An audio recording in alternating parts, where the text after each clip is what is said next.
They called him the Silent Blade. Chang Wu didn't negotiate, he eliminated. His empire was built on fear, and his word was final. Rule number 1, never show weakness. But on an ordinary Tuesday afternoon, everything changed. The bell above Scott's diner chimed, but this time it didn't announce hungry truckers looking for pie and coffee. It announced death itself. 3 black SUVs rolled up to the curb like shadows swallowing light. The diner's usual chatter died instantly. Forks froze mid-air. Coffee cups stopped halfway to lips, because everyone in this neighborhood knew what those vehicles meant.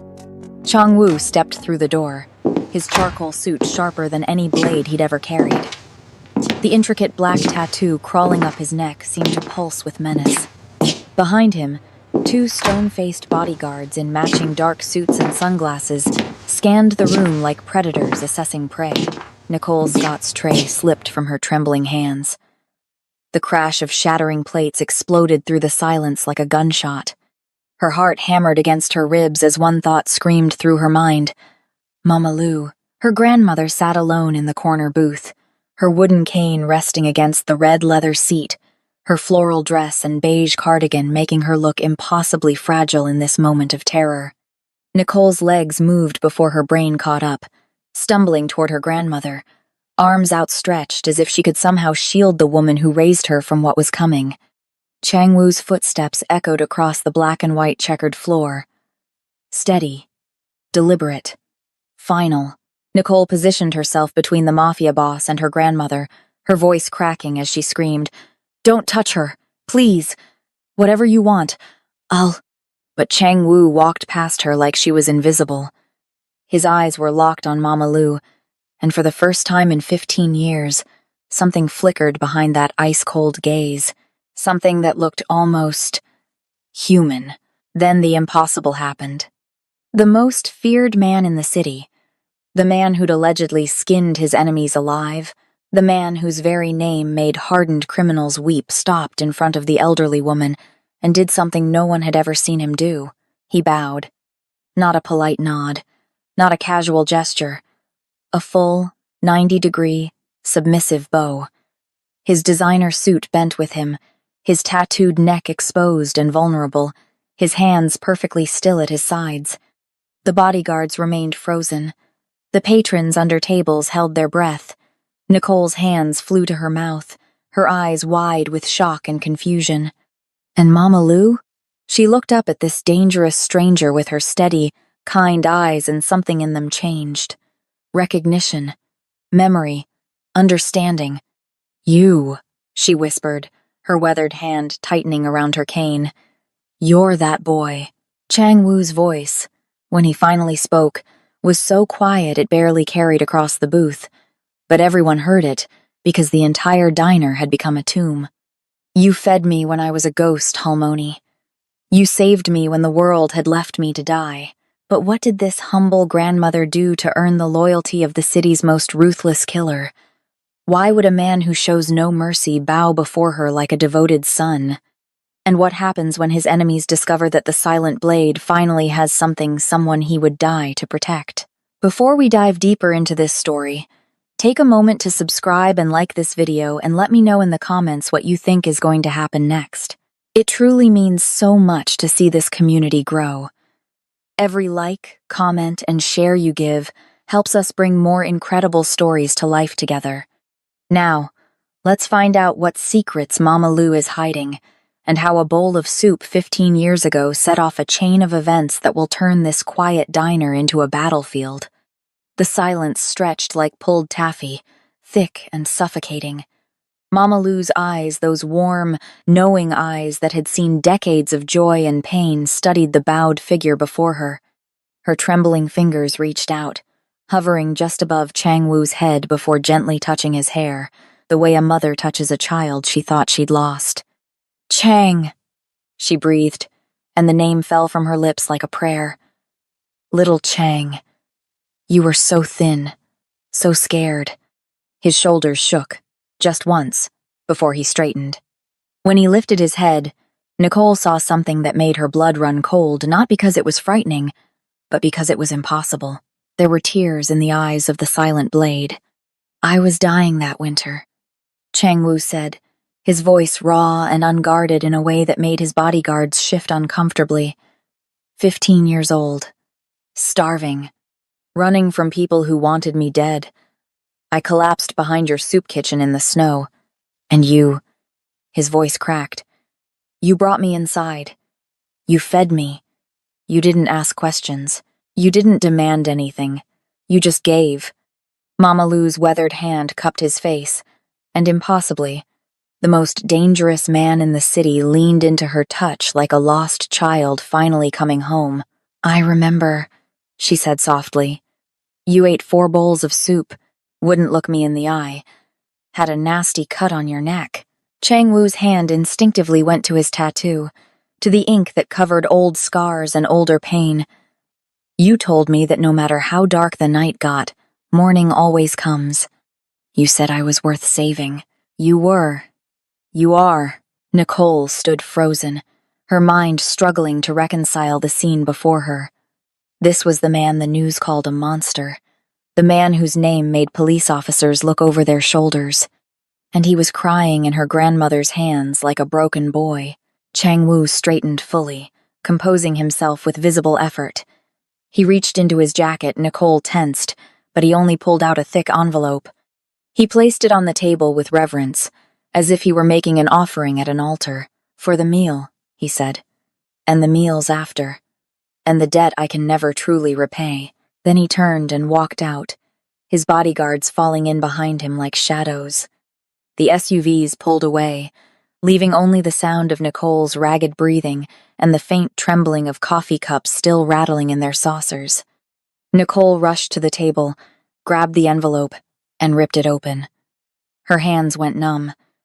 Inside were stacks of $100 bills, crisp and new, smelling of ink and impossibility. She counted once, twice, 3 times, hoping she was wrong. $50,000. "Oh, God," she whispered. "Mama, we can't keep this. Do you know what he is? What he does?" Mama Lou's fingers traced the edge of the envelope, but her eyes were distant, lost in memory. "I know what he was. A scared child who needed help. That was 15 years ago. He's a criminal now. A killer. The news says—" "The news says a lot of things," Mama Lou interrupted gently. "But I saw his eyes today, Nicole. Same eyes as that boy. Still scared, still looking for somewhere to belong." Nicole wanted to scream, wanted to shake sense into her grandmother. But she knew that look, that stubborn set to Mama Lou's jaw. The same look she'd had when she'd mortgaged the house to keep the diner open during the recession. The same look she'd had when she'd taken in Nicole after her parents died. Mama Lou didn't abandon people. It wasn't in her nature. "I'm returning this," Nicole said, shoving the money back into the envelope. "First thing tomorrow. We don't need blood money," but tomorrow came with complications. Nicole woke at 5:30, as always, to prep the diner for the breakfast rush. But when she rounded the corner of their building, she stopped so fast she nearly tripped over her own feet. 2 men in dark suits stood on either side of the diner's entrance. Sunglasses, earpieces, arms crossed. They didn't move, didn't speak, just stood there like very expensive, very threatening statues. "What the hell?" Nicole muttered. She approached slowly, keys clutched in her white-knuckled fist. "Excuse me, this is private property. You need to—" "Security detail," one of them said without looking at her. "Mr. Park's orders. No one threatens this establishment." "Mr. Park? Who is—" Then it clicked. "Chang-Woo? He sent you?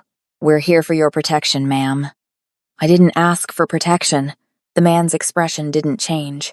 Nevertheless, Nicole wanted to argue, but the morning crowd was already approaching, and she had hash browns to flip and coffee to brew.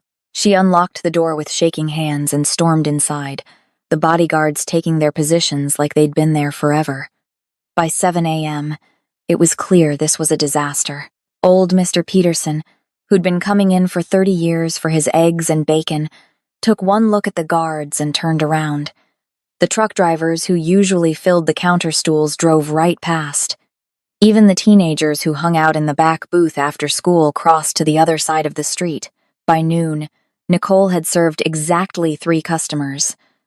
By closing time, she'd lost count of how many people had walked up, seen the guards, and walked away. 3 days of this, and they'd be bankrupt.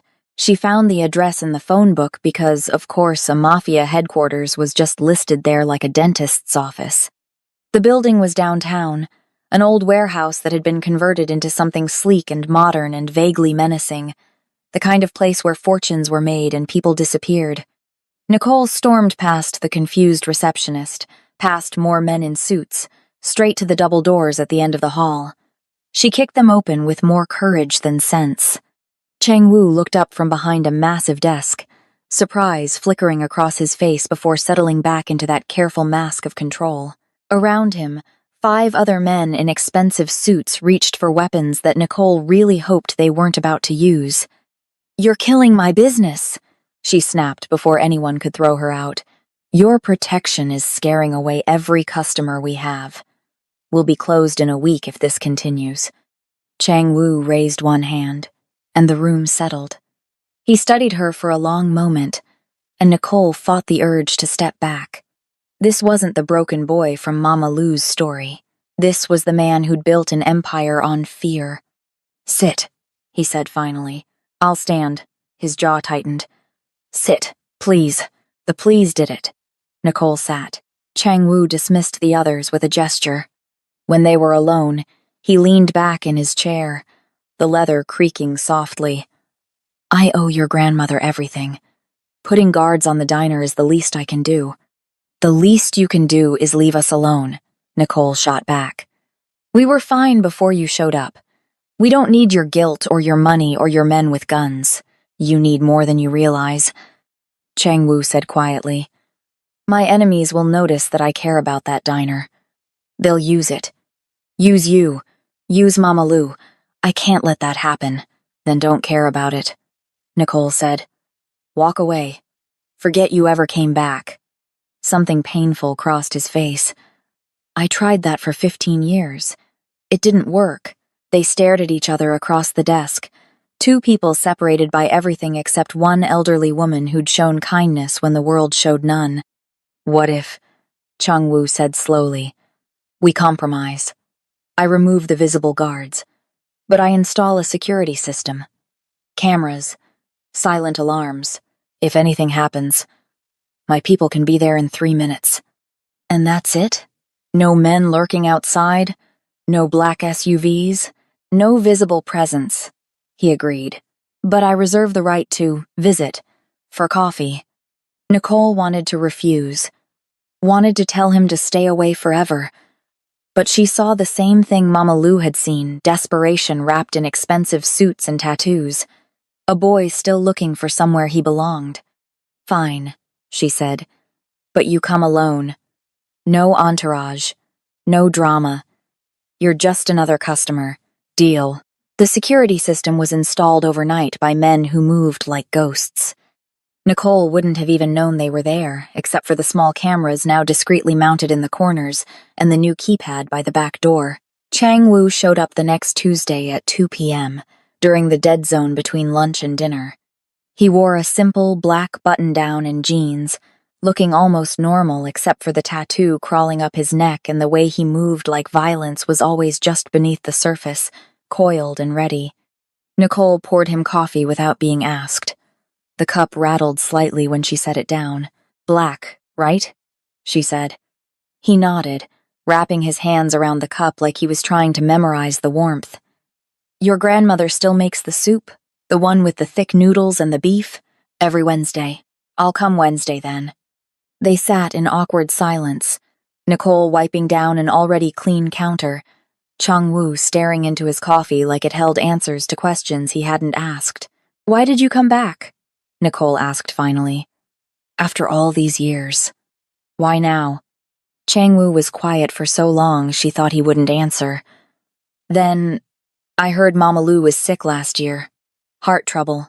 I sent flowers to the hospital anonymously. But when I heard she recovered, I realized I'd spent 15 years being a coward. I built an empire, but couldn't face the one person who'd actually believed I was worth something. So I came back. To say thank you.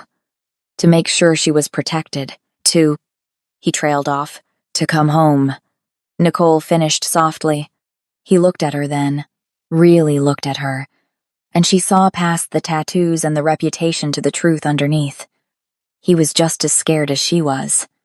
Just as lost. Yeah, he whispered. To come home.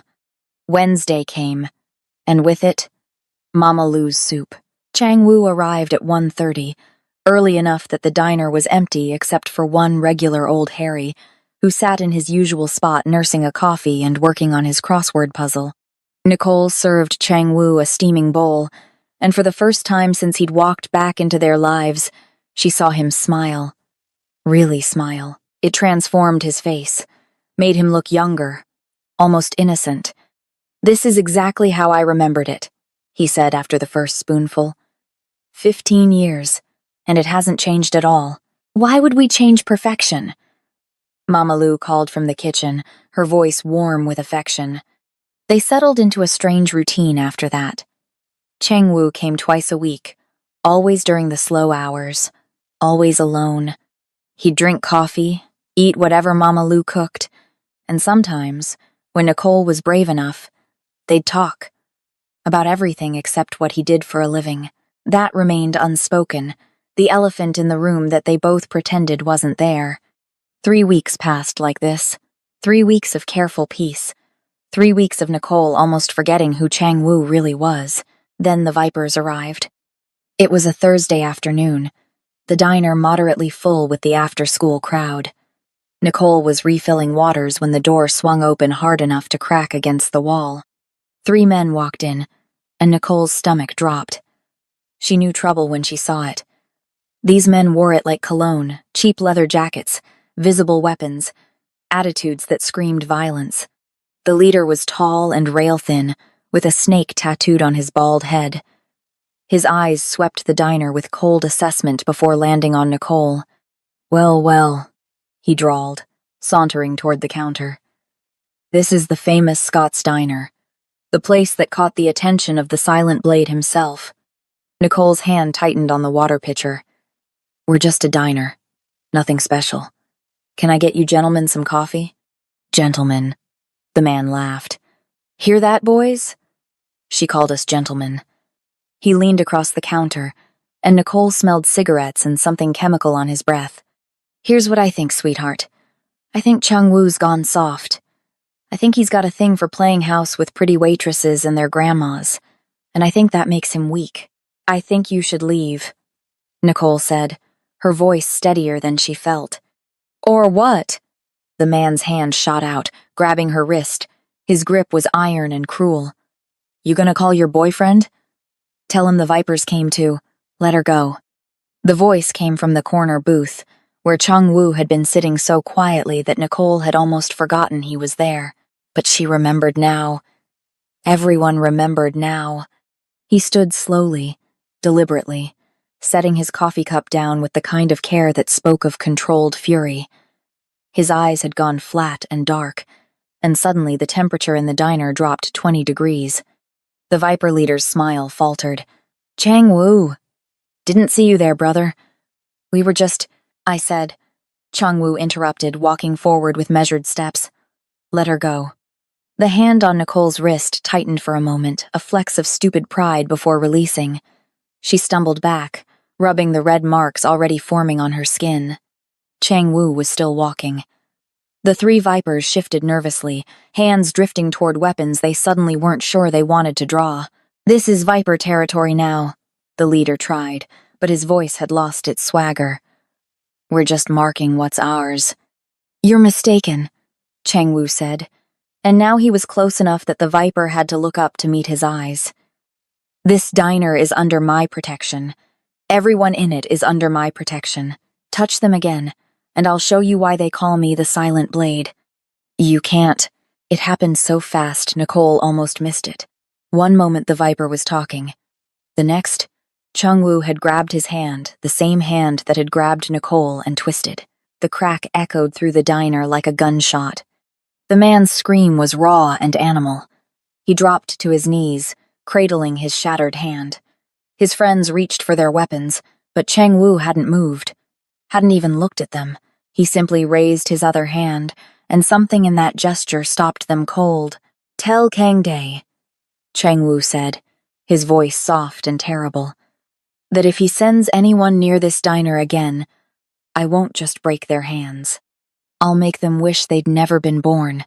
Tell him the silent blade still has teeth. Tell him this place is sacred ground, and anyone who violates it will learn exactly why I built an empire on fear." He released the man, who scrambled backward, still screaming. His friends grabbed him and dragged him toward the door, leaving a trail of blood on the black and white tiles. Chang-woo picked up his coffee cup. It hadn't spilled. Not a single drop. "Sorry about the mess," he said to Nicole, his voice back to normal, as if he hadn't just broken a man's hand without raising his pulse. "I'll have someone come clean the floor." Then, he finished his coffee in one long swallow, placed exact change on the counter, and walked out. Nicole stood frozen, her hands shaking, her mind racing. The teenagers in the back booth were recording everything on their phones. Old Harry hadn't even looked up from his crossword, his pen still moving steadily across the page as if violence was just another part of the daily routine. And Nicole realized, with a cold certainty that settled in her bones like ice, that everything had just changed. The Vipers knew about the diner now. Chang-woo had made his declaration. The protection he'd promised wasn't invisible anymore. The war had begun, and Scott's diner was ground zero. The fire came 3 nights later. Nicole was closing up, counting the register while Mama Lu swept the floor and hummed an old gospel hymn. The security cameras Chang-woo had installed blinked their steady red rhythm in the corners. Everything felt normal, safe. Then Mama Lu gasped. Nicole looked up to see orange light dancing across her grandmother's face. Through the windows, flames were crawling up the fence of Mama Lu's small garden behind the diner, the garden where she grew tomatoes and herbs, where she'd planted roses in memory of Nicole's mother. "No!" Mama Lu dropped her broom and rushed toward the back door.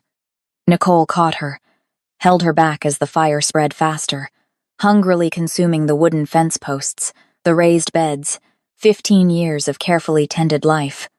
The heat pressed against the windows like a living thing. Someone had doused everything in accelerant. This wasn't an accident. This was a message. Nicole fumbled for her phone, dialed 911, then without thinking dialed the number Chang-woo had made her save, just in case. He answered on the first ring. "Nicole? They burned Mama's garden," she said, her voice breaking. "The Vipers. I'm coming. Lock the doors. Don't go outside." The fire department arrived within minutes, but the garden was already gone. Nothing left but ash and the acrid smell of gasoline and spite.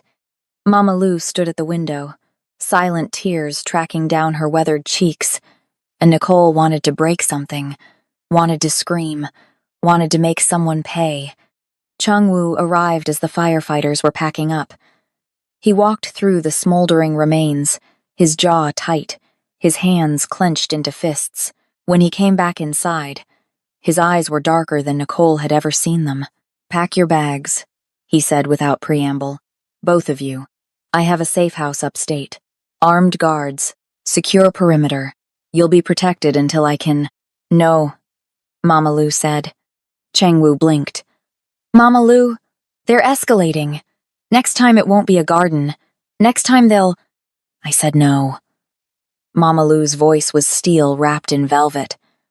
"I didn't run when the bank threatened to take this place. I didn't run when the neighborhood went bad. I didn't run when my daughter died and left me with a grandbaby to raise. I'm not running now. This is different," Chang-woo insisted, and Nicole heard the fear underneath his words. "These are killers. They don't care about collateral damage. They'll hurt you to get to me." "Then maybe you should be the one to leave," Mama Lu said gently. "Maybe you should walk away. Let things settle down." "I tried that for 15 years, Chang-woo said, his voice raw. I'm not losing you again. Either of you. Nicole looked between them, the Mafia boss and the grandmother, two impossibly stubborn people locked in a battle of wills. We could compromise, she heard herself say. Stay here, but let Chang-Woo increase security. More cameras, panic buttons, whatever it takes. They'll see it as a fortress, Chang-Woo said. It'll just make you more of a target. Then we make it a fortress, Mama Lu said firmly. But we don't run. This is our home. Some things are worth fighting for. Chang-Woo closed his eyes, and Nicole saw him wrestling with something bigger than strategy or pride. He was terrified. The most dangerous man in the city was terrified of losing the only family he'd ever had. Okay, he finally said. But we do this my way. Full security. You don't go anywhere alone. And the first sign that things are going wrong, you leave. No arguments. No arguments, Mama Lu agreed. But Nicole saw the lie in her grandmother's eyes. Mama Lu would die before she abandoned her diner.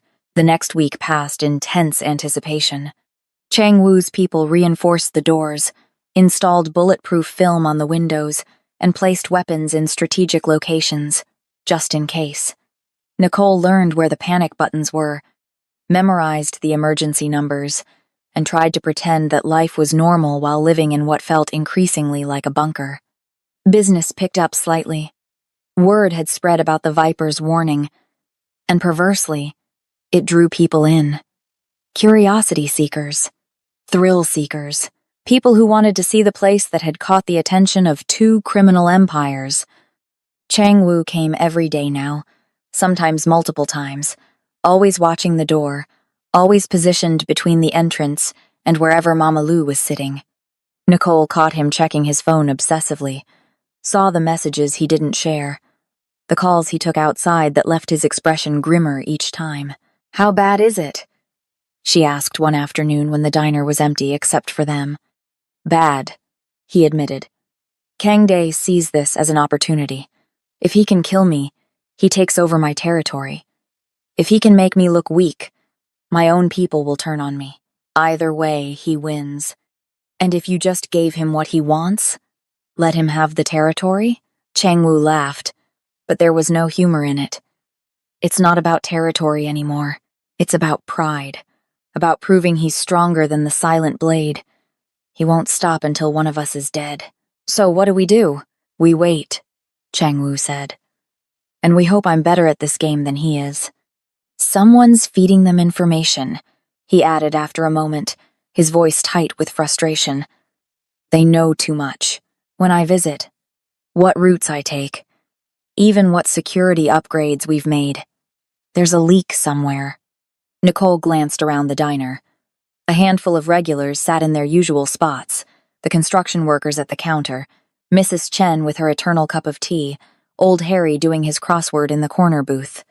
The same people who'd been coming here for years, their routines as predictable as the sunrise.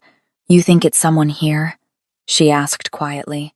I think it's someone close enough to watch, Chang-Woo said carefully.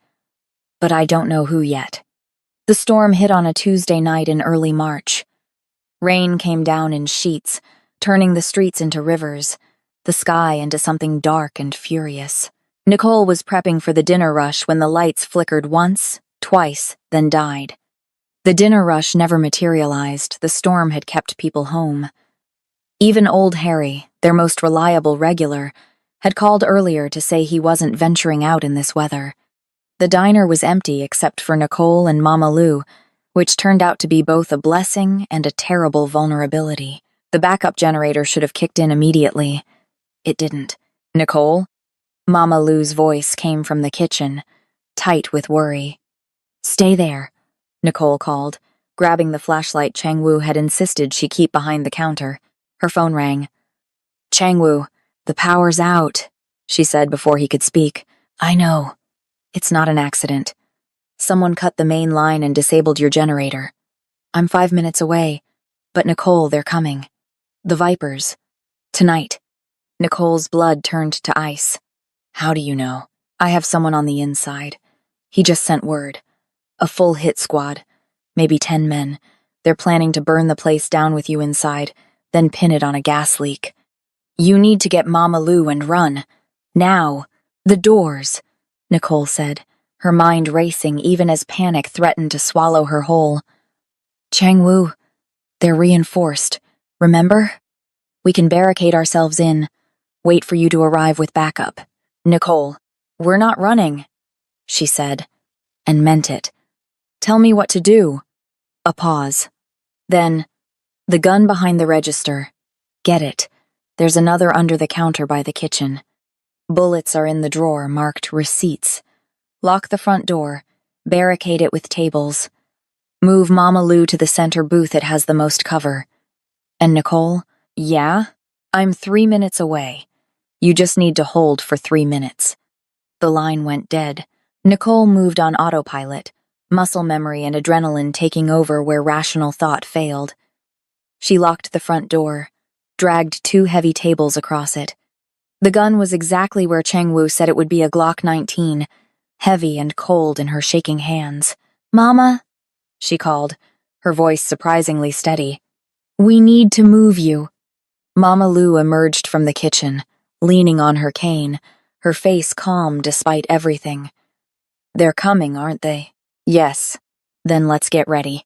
They moved to the center booth, the one with the high backs that would provide the most cover. Nicole grabbed the second gun, checked that it was loaded like Chang-Woo had taught her during one of his just-in-case lessons she'd thought were paranoid. I'm scared, Nicole admitted, crouching beside her grandmother. Mama Lou took her hand, squeezed it with surprising strength. Fear means you're alive, baby. It means you have something worth fighting for. Now steady your hands and remember you're a Scot. We don't break easy. The first SUV arrived like a harbinger of death, its headlights cutting through the rain. Then a second, a third. Men poured out, armed and purposeful, their faces covered with masks that made them look inhuman. Nicole's phone lit up with Chang-Woo's final message. 2 minutes. Stay down. One of the men approached the door, tried the handle, then gestured to the others. They didn't bother with subtlety. Someone swung a sledgehammer, and even reinforced, the door frame cracked. On 3, Nicole whispered, raising the gun the way Chang-Woo had shown her. We shoot at their legs. We just need to slow them down. Mama Lou nodded, her cane gripped in both hands like a weapon. The door burst inward with a crack of splintering wood. A man stepped through, and Nicole pulled the trigger. The recoil surprised her. The bullet went wide, shattering one of the windows. But the man stumbled back, and for a moment, they had space. Then the real assault began. They came through the broken door like a flood, masked figures spreading through the diner with military precision. Nicole fired again, then again, and someone screamed. She couldn't tell if she'd hit them or if it was just luck, but they scattered, taking cover behind overturned tables. Police are coming, Nicole shouted, hoping it was true. You still have time to run. Her answer was a burst of gunfire that tore through the booth above their heads. Mama Lou gasped but didn't scream, just gripped her cane tighter. Then the window to their right exploded inward in a shower of glass, and Nicole knew Chang-Woo's reinforced windows were giving way under sustained fire. Rain and wind poured in, bringing the storm inside with them. Where is he? Someone shouted. Where's the silent blade? Not here, another voice answered. Just the women. Burn it. Send him a message. Nicole saw one of them pull out a bottle with a rag stuffed in the top. A Molotov cocktail. They were really going to burn them alive. She aimed, fired, and this time her shot found its mark. The man holding the bottle dropped it with a curse, and flames spread across the wet floor, creating a barrier between them and the Vipers. Nice shot, Mama Lou whispered. I was aiming for his chest, Nicole admitted. Then the front door, what was left of it, exploded inward again, and Chang-Woo came through like an avenging angel. He wasn't alone. 6 of his men poured in behind him, armed and ready, and suddenly the odds shifted. Chang-Woo moved through the chaos with lethal precision, each movement economic and brutal. He wasn't trying to wound. He was trying to end this. A Viper enforcer turned his shotgun toward Nicole's booth, and Chang-woo tackled him from the side, sending them both crashing into the counter.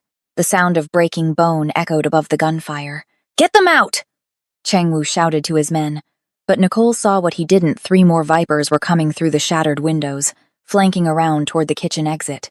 "Behind you!" she screamed. Chang-woo spun, but he was out of position, still tangled with the man he'd just taken down. The lead Viper raised his weapon, and Nicole saw Chang-woo's death written in the inevitability of that moment. Then Mama Lu moved. She swung her cane low and fast, catching the Viper's ankle with a crack that sent him sprawling. His shot went wild, punching a hole in the ceiling. Chang-woo was on him instantly, and the fight became something primal and terrible. Nicole fired at the other 2 Vipers, driving them back, buying seconds that felt like hours. Beside her, Mama Lu had become something fierce and ancient, her cane a weapon in hands that had once fed a starving boy and now fought to save him. The tide turned. The Vipers realized they were outmatched, outgunned, and running out of time. Police sirens wailed in the distance. Someone must have called when the shooting started. The remaining attackers retreated, dragging their wounded, leaving blood and shell casings and the ruins of what had been a cheerful diner. Chang-woo stood in the center of the destruction, breathing hard, his suit torn and bloodied. His eyes swept the room, counting bodies, assessing damage, until they landed on Nicole and Mama Lu. "Are you hurt?" he asked, and his voice was gentle despite the violence still crackling in the air. "We're okay," Nicole started to say, but then she saw it, the dark stain spreading across Chang-woo's chest, the way he was holding his side like his ribs were trying to escape. Chang-woo. He looked down at the wound, almost surprised. "It's fine. Just His legs gave out. He caught himself on the counter, but his grip was weak, his face suddenly pale under the tattoos and the storm rain. "Somebody help him!" Nicole screamed, but his men were still clearing the building, still making sure no Vipers remained. She dropped her gun and ran to him, catching him as he slid down the counter, leaving a red smear on the chrome. "I got you," she said, easing him to the floor. Her hands pressed against the wound, trying to stop the bleeding, but it was so much blood, too much blood. "Stay with me. The ambulance is coming." Chang-woo's hand found hers, weak but deliberate. "Mama Lu, she's fine. You saved her. You saved us." Tears were streaming down Nicole's face now, mixing with rain and fear. "You don't get to die. You understand me? You don't get to come back into our lives and then leave us like this. Not planning on it," he managed, but his eyes were struggling to focus. Mama Lu was there too, kneeling despite her age, her cane forgotten. She cradled Chang-woo's head in her lap, stroking his hair the way she must have done 15 years ago when he was just a scared boy who'd stumbled into her soup kitchen. "You listen to me, Chang," she said firmly. "You're stronger than this. You survived the streets. You survived building an empire. You're going to survive this too, because you're my boy. My boy. And I don't lose my children." The sirens were closer now. So close. Red and blue lights painted the destroyed diner in colors of emergency and hope. Chang-woo's eyes drifted closed. "No!" Nicole pressed harder on the wound, felt his blood warm between her fingers. "Stay awake. Talk to me. Tell me about the first time you had Mama's soup." His eyes opened, just slightly, tasted, like heaven, like someone cared whether I lived or died. His hand squeezed hers weakly. "Thank you. For caring. For letting me. Come home. This is your home," Nicole said fiercely. "And you're not leaving it. You're not leaving us." The paramedics burst in, professional and efficient, and Nicole was pushed aside as they worked on Chang-woo with practiced urgency. They loaded him onto a stretcher, started an IV, called out medical jargon that Nicole couldn't process. One of Chang-woo's men, a massive guy named Jin, who'd been guarding the diner for weeks, put a gentle hand on her shoulder. "I'll follow the ambulance. Make sure he has the best care. You should stay here. deal with the police. Tell them, Nicole's voice cracked. Tell them he has to make it. Tell them he has family waiting for him. Jin nodded, something soft crossing his hard face. I'll tell them. The police came with their questions and their clipboards, their cameras that flashed against broken glass and bullet holes. Nicole answered mechanically. Mama Lou beside her, both of them wrapped in shock blankets despite the spring warmth creeping in with the dawn. A detective with kind eyes and gray temples took their statements, his face grave as he surveyed the damage. You're lucky to be alive, he said. This was a professional hit. If Mr. Park hadn't arrived when he did, he saved us. Nicole interrupted. Whatever else he is, whatever he's done, he saved our lives tonight. The detective nodded slowly. That'll go in the report. Sometimes the lines aren't as clear as we'd like them to be. They kept the diner closed for investigation, then cleanup, then repairs. Nicole and Mama Lou stayed in a hotel, courtesy of Chang Wu's organization, while armed guards rotated outside their door. Jin kept them updated. Chang Wu had survived surgery, was stable, was recovering, was asking about them. 2 weeks after the siege, Nicole and Mama Lou were finally allowed to see him. He was in a private room in the city's best hospital, monitors beeping their steady rhythm, his chest wrapped in bandages. Without the tailored suits and the carefully controlled violence, he looked younger, vulnerable, human. His eyes opened when they entered. Mama Lou. Nicole. Mama Lou pulled a chair close to his bed, took his hand in both of hers. Don't you ever scare me like that again. You hear me? Yes, ma'am.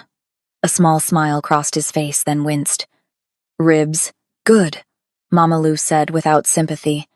Maybe pain will remind you not to get shot. Nicole stood at the foot of the bed, her arms crossed. The vipers. Scattered, Chang Wu said. Kang Day is dead. One of his own lieutenants turned on him during the chaos, apparently trying to kill 2 elderly women crossed a line even for them. The rest have surrendered or fled. It's over. Nicole felt relief wash over her, but something nagged at her. How did they know so much? When you'd be there, what our security was like, the layout of the diner. Chang Wu's expression darkened. Old Harry. What? Nicole's voice came out as a whisper. No, he's been coming to the diner for years. He's harmless, he just does his crossword and... He was in debt. Chang Wu interrupted quietly. Gambling. Owed the wrong people a lot of money. The Vipers approached him months ago, offered to clear his debts if he kept them informed about my visits. Every time I came in, what I ordered, how long I stayed, when the guards changed shifts. He paused. He didn't know they were planning to kill you. When he found out about the garden, he tried to back out. That's when they threatened his daughter. Mama Lou's hand went to her chest. His Sarah? They went after his Sarah? She's safe now, Chang Wu assured her. Under protection. And Harry? He looked away. He disappeared the night of the siege. Left town. My people found a note in his apartment, an apology addressed to you, Mama Lou. He couldn't face what he'd done. Nicole sank into a chair, the betrayal settling like a weight in her stomach. All those weeks, Harry had been sitting there with his coffee and his crossword, watching, reporting, helping people who wanted to burn them alive. She thought of his quiet presence, his gentle manner, the way he'd always asked about Mama Lou's health. And all of it had been a lie. Or worse, all of it had been real, but he'd been trapped by his own mistakes, forced to betray the people who'd treated him like family. He was a good man who made bad choices, Mama Lou said softly, as if reading Nicole's thoughts. Fear makes us do terrible things sometimes. Is it? Nicole asked quietly, her voice hollow. Or is there just going to be another Kang Day, another gang, another war, another person we trust who turns out to be feeding information to our enemies? Chang Wu was quiet for a long moment. I've been thinking about that. From this bed, where I almost died defending a diner. He looked at Mama Lou, then Nicole. I've spent 15 years building an empire on fear, but the only time I've ever felt anything real was in that diner. With you. Maybe it's time to stop being the silent blade. What does that mean? Nicole asked. It means I'm done with the violence, done with the territory wars and the power games. I'm keeping enough people around to protect what matters. But the rest? He shook his head carefully. I'm stepping back. Someone else can have the crown. And what will you do? Mama Lu asked, her eyes bright. I was thinking, Chang-Woo said slowly, that Scott's diner might need a partner. Someone to handle security and renovations. Someone to pour coffee and learn how to make soup, if you'll have me. Nicole felt tears burning her eyes. You want to work at the diner? I want to be part of something good, he said simply. I want to be part of a family, if you'll let me. Mama Lu squeezed his hand. We've been your family since you were 15 years old, boy. Took you long enough to realize it. 3 months later, Scott's diner reopened with a celebration that brought the whole neighborhood. The bullet holes were patched, the windows replaced with regular glass, no more fortress, just a diner. The garden had been rebuilt, roses already blooming in memory of the ones lost. A new sign hung above the door. Scott's Diner. Est. 1985. Family owned and operated. Nicole stood behind the counter, watching the crowd fill the booths and stools, listening to the comfortable buzz of conversation and laughter. The horror of that night was fading, becoming a story they'd survived rather than a nightmare they lived in. The door chimed, and Chang-Woo walked in. He moved slower now, a permanent limp from the surgery, a reminder of how close they'd come to losing everything. He wasn't wearing a suit. Just jeans and a simple black t-shirt that showed the tattoo creeping up his neck, the art that covered old scars and older pain. He caught Nicole's eye and smiled, and it was real and unguarded and everything she'd never expected from the silent blade. Morning, Chang, she said, reaching for the coffee pot. Morning, Nicole. He slid into his booth. The center one. The one they'd fought from. The one that had become his by blood and choice. Mama Lu emerged from the kitchen with a steaming bowl of soup, her special recipe, the one that had saved a starving boy 15 years ago. Eat up, she said, setting it in front of him. You're too skinny. Always were. Yes, ma'am, Chang-Woo said obediently, and picked up his spoon. Nicole poured his coffee black. No sugar. Exactly how he liked it. The cup was warm in her hands. Steady now, the shaking finally gone. She set it down and met his eyes. Welcome home, she said.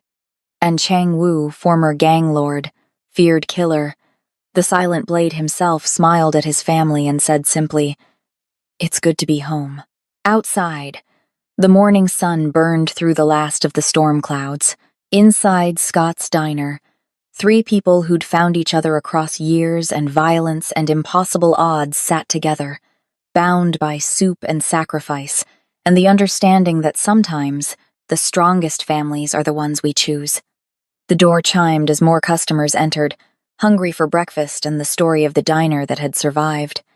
Nicole poured coffee, Mama Lu sang in the kitchen, and Chang-Woo sat in his booth, no longer running, no longer hiding, finally at peace. Some debts can never be fully repaid. Some kindnesses echo across decades. And sometimes, in the space between violence and grace, broken people find their way home. The war was over. The family remained. And the coffee at Scott's Diner was, as always, exactly what everyone needed. Can Chang-Woo protect the only family he's ever known from the enemies still lurking in the shadows? And what happens when Mama Lu reveals the full truth about the night she saved him a secret that could change everything? Hit that subscribe button right now because this story isn't over yet. There's one more twisted revelation that will blow your mind. Drop a comment below. Do you think Chang-Woo can ever truly leave his past behind, or will the silent blade always be hunting him? Like this video if you're hooked on this dangerous tale of loyalty, redemption, and found family. The final chapter drops soon, and trust me, you are not ready for what Mama Lu has been hiding all these years. See you in the next one if the diner can survive what's coming next.